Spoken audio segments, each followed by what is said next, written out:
Hi and welcome along to AFTV Transfer Daily, the show that keeps you up to date with players that have been linked with a summer transfer move to Arsenal. Well, last night was the last game here in America. I'm still in Washington, D.C., just getting myself together, about to head out and fly back to England. It's been a very long trip, but very enjoyable trip over here in the States. Really had a great time. And I've got to say, it was rounded off with a fantastic game yesterday. Arsenal losing in the end on penalties to Real Madrid, but a really competitive game. How many times do you see a friendly where two players are sent off? That's what's happened in the game last night. Arsenal were cruising at 2-0 against Real Madrid. Real Madrid had Nacho sent off really early in the game, and Arsenal playing some great stuff in the first half. But then right on half-time, Socrates very stupidly, is a bit soft, but very stupidly got himself sent off. We've seen that before. And then in the second half, it was a comeback by Real Madrid. They looked really good in the second half. Bale came on and scored.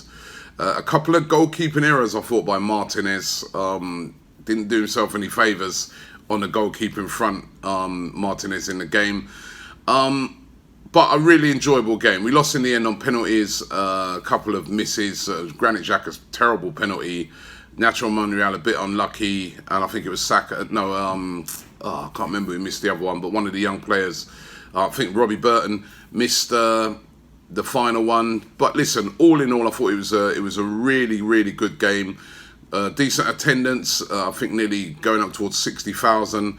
And for a Tuesday night, that's excellent. And it was very expensive to get in, by the way. So again, a good turnout by the fans. And again, more Arsenal fans in there than Real Madrid. This is a big club. Is the owner going to start treating it like a big club? That is the matter. But it was a really good performance.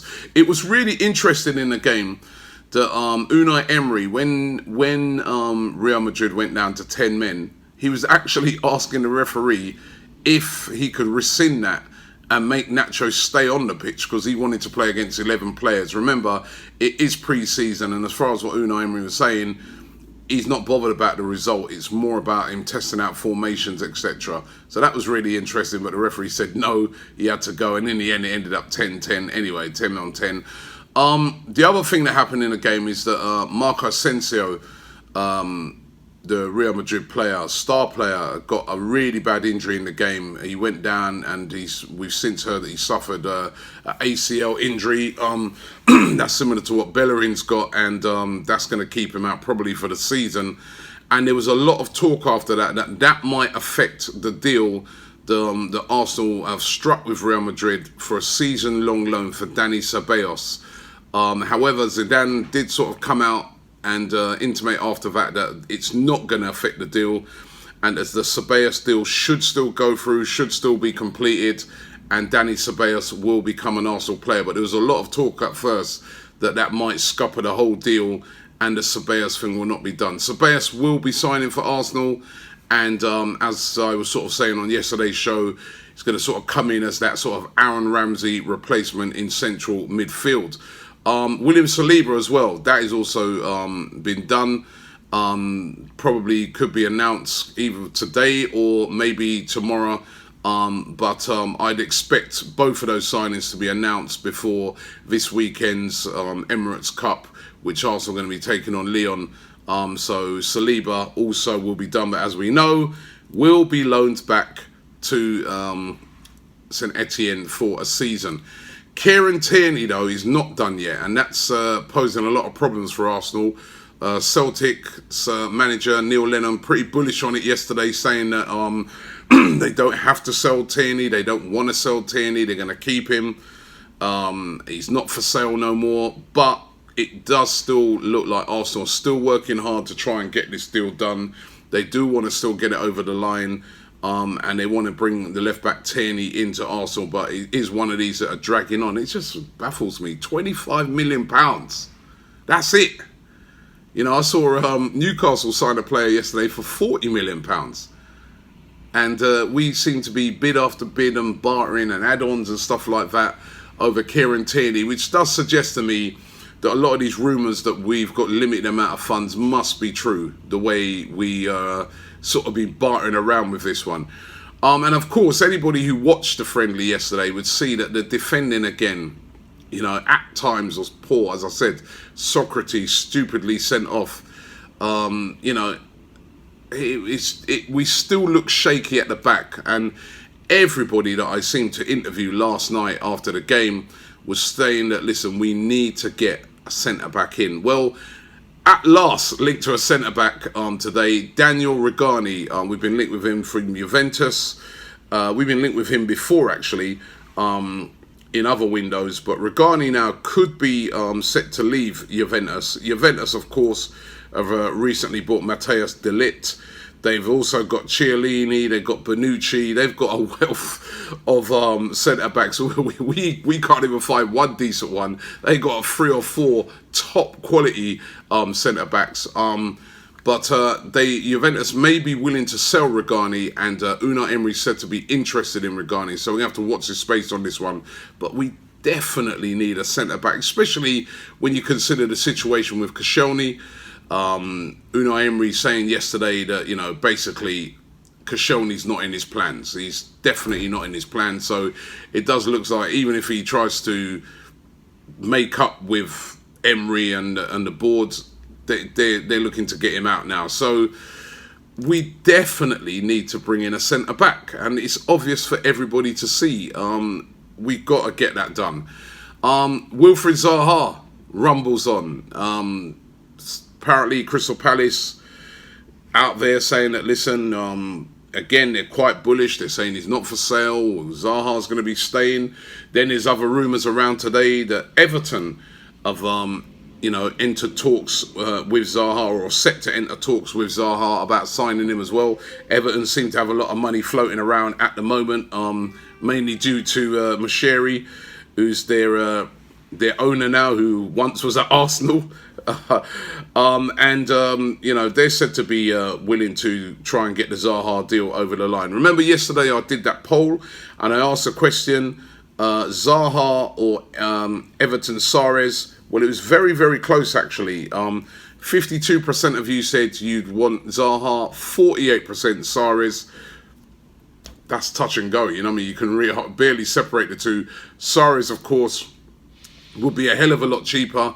Could he be the option if Arsenal don't get the Zaha deal done? Could he be the option anyway? And even if we do get him, it's still going to cost around about £36 million. So Arsenal need to get that checkbook out if they're going to get any of those 2 deals done.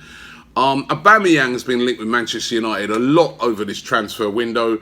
But again, Unai Emery yesterday suggesting that that's all fake news, and that Aubameyang will not be sold. He's saying Aubameyang's an important part of his plans, and certainly when you saw Aubameyang playing yesterday, he looked sharp. He's looked sharp throughout this tour, and definitely, you know, any chances of getting into the top 4 rest on his and Lacazette's shoulders, as far as I'm concerned, from what I've been seeing pre-season. And then on the centre-back thing, as I said, you know, this is one I can't get my head around, or maybe, listen, I'm not behind the scenes, and maybe Arsenal have had words already with this player's representatives and have been knocked back, so they've not even bothered. But Toby Alderweireld of Spurs, he's got a £25 million release clause. That release clause expires on Friday. After that, Spurs will be able to bump the price right up, and there's rumours that they'd probably bump it up to around about £40 million. I'm just baffled. Why have Arsenal not tried to even attempt to try and get the Alderweireld one done? Try, you know, go in and, you know, trigger that release clause. £25 million. I know what you're going to say, Tottenham, whatever. He's a quality player. We all know that, if we're being honest. We all know that. And he would be excellent in that. He'd be an excellent replacement for Kashani. But there just doesn't seem to be any moves from Arsenal at all to try and get that done. As I said, you never know. Maybe they could have sounded out his agent, and his agent may have said, nah, actually, Toby said, no way could I go to Arsenal after playing for Spurs. I don't know. But to me, if not, we should be straight in there trying to make a bid. Anyway, let's get into a couple of your comments. Stunting Fam says, who else is so angry that we are not signing a defender? This is a joke. Common in all the comments. The Arsenal 2808 says, the Zaha deal is getting out of hand. Get Suarez in for cheap. Let's get it done. Let's get done with it. T-Goon 90 says, it's criminal that we haven't sorted out the defence yet. Unforgivable. I agree with him. And Andy Mills says, how amazing are Arsenal? Newcastle just dropped 40 million on a player and we can't even get loan deals over the line. It's getting very embarrassing. And, you know, in the interviews that I did last night, all the fans were talking about it. I was chatting to Mo and Mo was saying, listen, Josh Kroenke come out and said that we've got to get excited about signings. He goes, if he doesn't get some exciting signings over the line, it's going to be... He just can't believe that he could have come out with that statement and not. So there's still time for these deals to be done. There's still time, but excited at the moment, I am not. And speaking to the fans over here, at the moment, they're not either. And these owners, the jury's out. You've seen the attendances on all of these friendlies over here. The support for Arsenal's been absolutely amazing. They owe these fans something good, some good news over this summer.